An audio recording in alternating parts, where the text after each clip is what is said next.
त्यांना देखील देवादिदेव महादेवांनी त्यांची हाक ऐकली। अनेक प्रमाण आपल्या जवळ आहेत, निश्चित आपली देखील हाक ऐकेल। पुत्र प्राप्तीसाठी 16 सोमवार व्रत करतात आणि या व्रताने काय रोग असेल, बिमारी असेल तरी, एवढंच नाही तर मुलीला चांगले वर पाहिजे तरी 16 सोमवार उपवास धारण करतात आणि त्याच्यामध्ये अनेक मनोकामना पूर्ती या सोमवाराच्या व्रताने होते। ते म्हणजे 16 सोमवाराचं व्रत। 16 सोमवार उपवास करायचा। देवादिदेव महादेवांचं मात्र पार्थिव शिवलिंग 16 शिवलिंग देखील हर सोमवाराला निर्माण करतात। नाही एवढं शक्य झालं एक केला तरी, आणि हे शक्य नाही झालं तर देवादिदेव महादेवांच्या मंदिरात येऊन 16 सोमवार।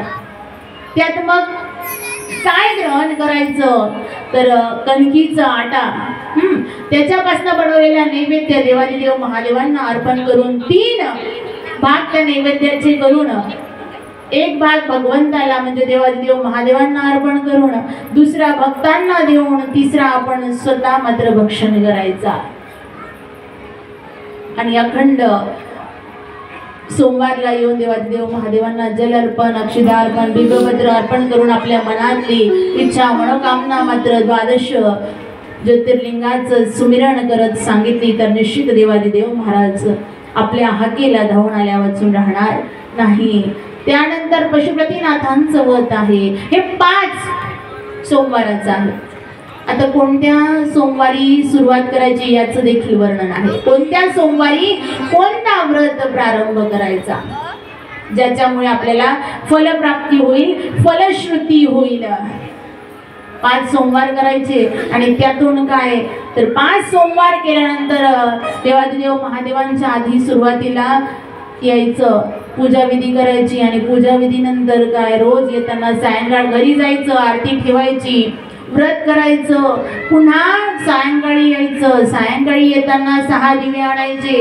देवादिदेव महादेवांना 6 दिव्यातले 5 दिवे आपल्या मनोकामना सांगत सांगत भगवंताच्या ठिकाणी ठेवायचे आणि जो 6वा एक आहे त्याला घरी घेऊन जायचं आपल्या आरतीमध्ये परत। आपल्या आरतीमध्ये परत नेल्यानंतर त्याला आपल्या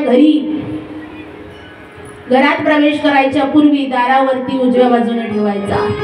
उजव्या बाजूने ठेवून घरात प्रवेश करायचा आणि मग जो नैवेद्य आहे तो नैवेद्य त्याचं काय तर 3 भाग करायचे। 2 देवादिदेव महादेवांच्या ठिकाणी सोडायचे, ठेवून द्यायचे आणि तिसरा जो आहे तो आपण मात्र सायंकाळी संपूर्ण पूजाविधी झाल्यानंतर घरी परत आणल्यानंतर त्याला भक्षण करायचं आणि त्याचं पारण म्हणजे उपवास जो आहे व्रत जे केलंय ते मात्र मग जेवण करा। आणि असं 5 सोमवार काय अखंड सोमवार देखील केले ना तरी देवादिदेव महादेव इष्टता असेल तर निश्चित प्रसन्न झाल्या वाचून राहणार नाही। आणि असं तर देवादिदेव महादेवांच्या लीला अगाध आहे हो, आणि या अगाध लीला आहेत आणि देवानी मात्र एवढं सहाय्य केलं आहे की तुम्हाला इथपर्यंत सांगायला मला स्फूर्त केलं आहे।